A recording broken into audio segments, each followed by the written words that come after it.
We have delivered over the last 6 years more than 100 brand new airplanes to the airlines in China.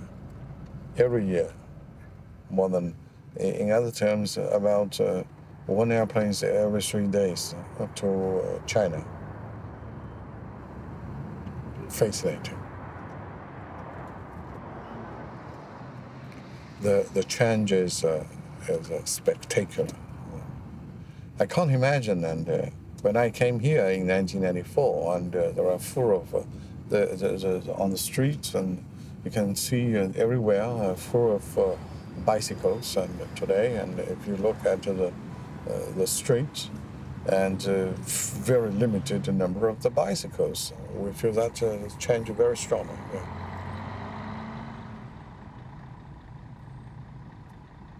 But you have more traffic jams today.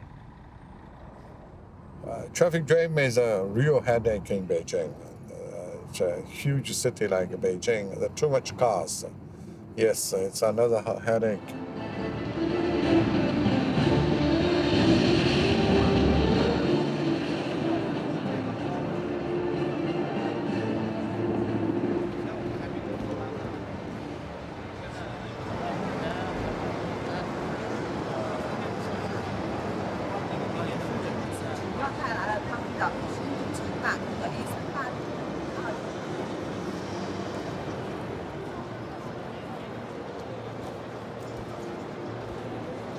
An总，旅社一来，就是人气全都带动了。没有，我们人无样武。本来是你们呢先交啊，是这样。你还不知道，你你跟我帮忙早一点把那个落实下来。VTC 啊，就是取那个民航局的认证。正好他们那4大道都是我们说。行。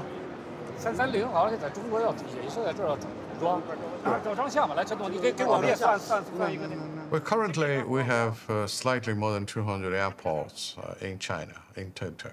And every year, in the range of 10 or 15 new airports will be built. The market is huge, and we are optimistic because with 1.4 billion population, imagine if everybody can afford the travel expenses, even a peasant with low-cost business model, a worker, is willing to travel by air. The market is fantastic. You can't imagine. And I already seen the sign of that. That's why when I look at, every time I'm asked about the perspectives of the market, I cannot measure the dimension of this market when I have the reference of 1.4 billion, which is even more important than the whole of Europe.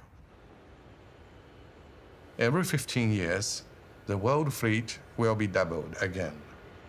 In China, you don't need to wait 15 years, 7, 8 years, you get the fleet doubled.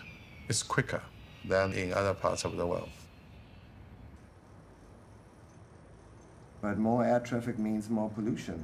What do you do about that?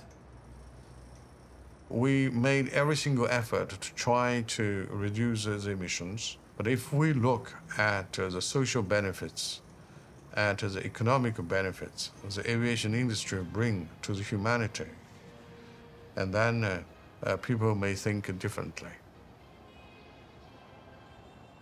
We are trying to make the world smaller and smaller, to make it a real village.